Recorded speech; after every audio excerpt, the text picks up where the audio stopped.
Bonjour chers amis, c'est Cyril de Lille et aujourd'hui une vidéo longue, comme j'en propose de temps à autre. Dieu peut-il nous envoyer des malheurs? Alors, il n'est pas rare d'entendre aujourd'hui des catholiques pratiquants déclarer que notre Dieu nous aime, donc il ne veut que notre bonheur, et il ne peut donc nous envoyer aucun malheur puisqu'il nous aime.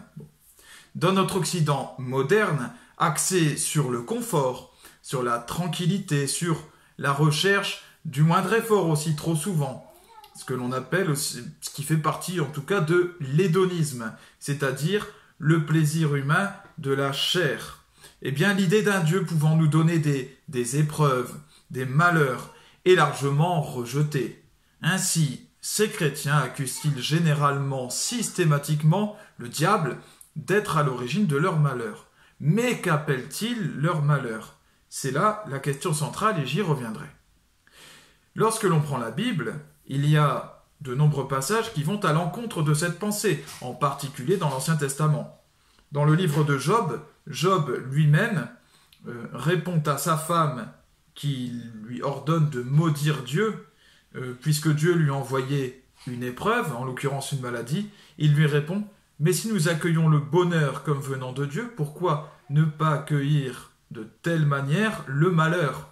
Il est ajouté qu'il n'a pas péché par ses paroles. Autrement dit, il a dit la vérité. Le Seigneur a parlé à travers lui. C'est donc une vérité fondamentale que le Seigneur peut envoyer aussi des malheurs. Bon. Il y a de très nombreuses annonces d'ailleurs de malheurs dans l'Ancien Testament. Par exemple, dans le livre d'Isaïe, il est annoncé que certains auront de grands malheurs, auront des maladies, auront des guerres, et que d'autres auront du miel, du lait, des bonheurs, et tout cela vient du même Dieu. C'est bien précisé.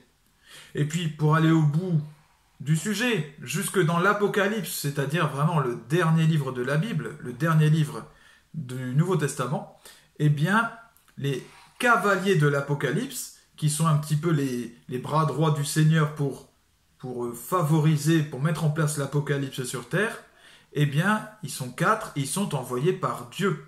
Ce sont des créatures spirituelles, des anges puissants, qui agissent au service de Dieu. Et pourtant, il y en a un blanc qui est le conquérant évangélisateur, alors ça on entend qu'il peut agir au service de Dieu, mais il y a aussi le rouge qui est au service de la guerre, il y a le noir qui est au service de la famine, et il y a le vert pâle qui est la mort ou l'épidémie. Alors, comment comprendre alors que ce Dieu puisse nous aimer quand même? Et comment comprendre que l'on dise que ce Dieu nous aime et qu'il ne veut que notre bonheur? Ce qui est une vérité en plus, fondamentale. Comment concilier donc ces deux aspects? La première vérité fondamentale à considérer, à retenir, c'est le but ultime de Dieu pour la race humaine.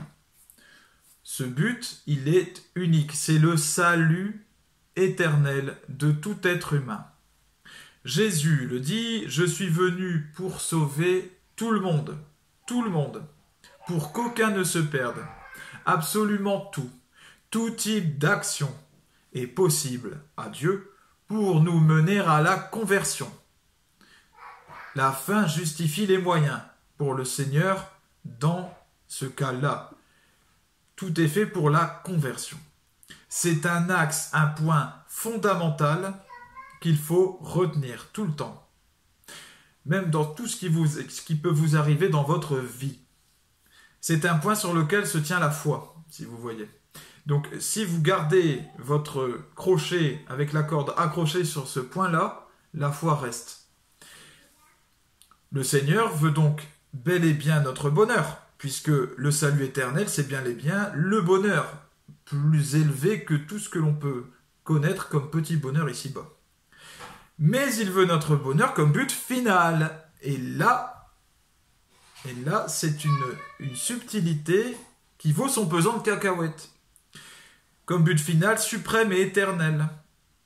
Pas dans le sens des bonheurs terrestres, mondains, car ceux-là peuvent nous détacher de l'espérance en Dieu et dans son royaume, peut faire de nous justement des gens mondains.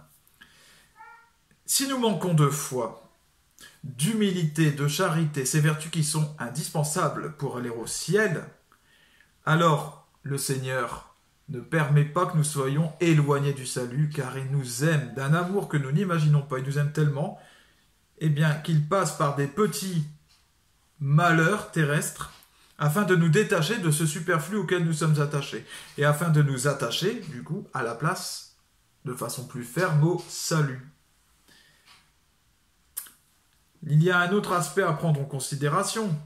L'auteur du mal, le seul auteur du mal, c'est Satan, qui est le père du mal, qui est le père du mensonge et de tout ce qui est négatif. En aucun cas, Dieu ne peut créer le mal. Jamais le Seigneur ne rendra quelqu'un profondément malheureux en lui-même. Ce qui nous mène directement au troisième point, et c'est la clé pour bien saisir, j'en parlais au début, il faut bien distinguer le malheur selon nous, selon l'homme, et selon Dieu. Et de la même façon, le bonheur selon Dieu, selon l'homme. Et c'est ça qui change tout. Ce que nous appelons des malheurs, nous, petits êtres humains, pécheurs, eh bien, c'est ce qui engendre l'épreuve, la souffrance, la frustration. Pour nous qui gardons un attachement au péché. Mais ce n'est pas un mal selon Dieu. Ce n'est pas parce que chez nous, ça crée l'épreuve, la souffrance, la frustration, que c'est un mal pour Dieu. Au contraire, c'est un bien, puisque ça va nous permettre de nous détacher de ces choses qui nous menaient à la mort, en fait, à rien, parce que ce ne sont que des choses matérielles. Et à partir de là, il peut nous donner une voie d'accès vers le salut qui, pour le coup, lui, nous sauve. Donc voilà, ce qui est appelé par le Seigneur un bien, n'est pas forcément appelé par les hommes un bien. Pas forcément. Le Seigneur peut nous envoyer aussi des bonheurs terrestres. Voilà. Et le diable peut nous envoyer des malheurs terrestres aussi. Tant que quelque chose nourrit en nous l'orgueil, le détachement de Dieu, ça vient du démon. Tant qu'un événement nourrit en nous l'attachement au ciel et nous détache de ce monde, alors ça vient de Dieu. C'est simple. Les épreuves qui me sont envoyées me permettent de me détacher du faux, du superflu et de m'attacher à la seule chose qui compte à la fin, le seul absolu, le paradis. Donc par exemple, un homme qui est trop attaché à sa voiture de collection, eh bien, peut être embêté si il arrive à un pépin à sa voiture, voir si elle devient carrément hors d'usage, je sais pas, elle fait des tonneaux, elle est dans un piteux état, lui ça le rend fou, pour lui c'est un malheur, et ça peut pas venir de Dieu, ça vient du diable, ce salaud qui est venu l'empêcher de profiter de sa voiture. Alors qu'en réalité, s'il était trop attaché à sa voiture, il y a de grandes chances que ça vienne de Dieu. Alors, pour Dieu, ce sera un bien, puisque ça l'incitera, cet homme, à se tourner vers le salut. Le mal pour Dieu, c'est tout ce qui mène à la damnation, temporairement ou définitivement. Donc, ce peut être, par exemple, que cet homme conserve sa voiture.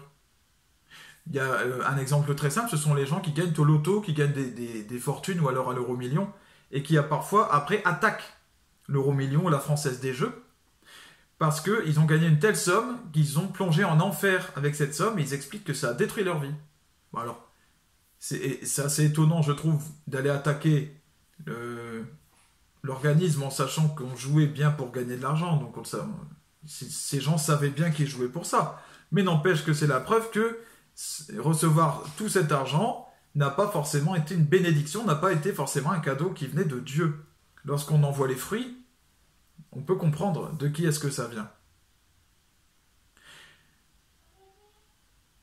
Le Seigneur sait se servir de Satan et de ses mauvaises œuvres pour nous purifier et nous convertir profondément. Ce n'est pas le Seigneur qui crée le mal, les malheurs.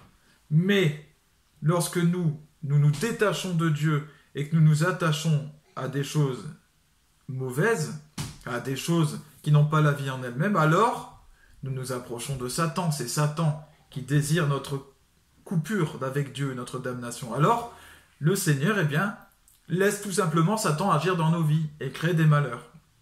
Voilà, donc il se sert de Satan, de malheur, pour nous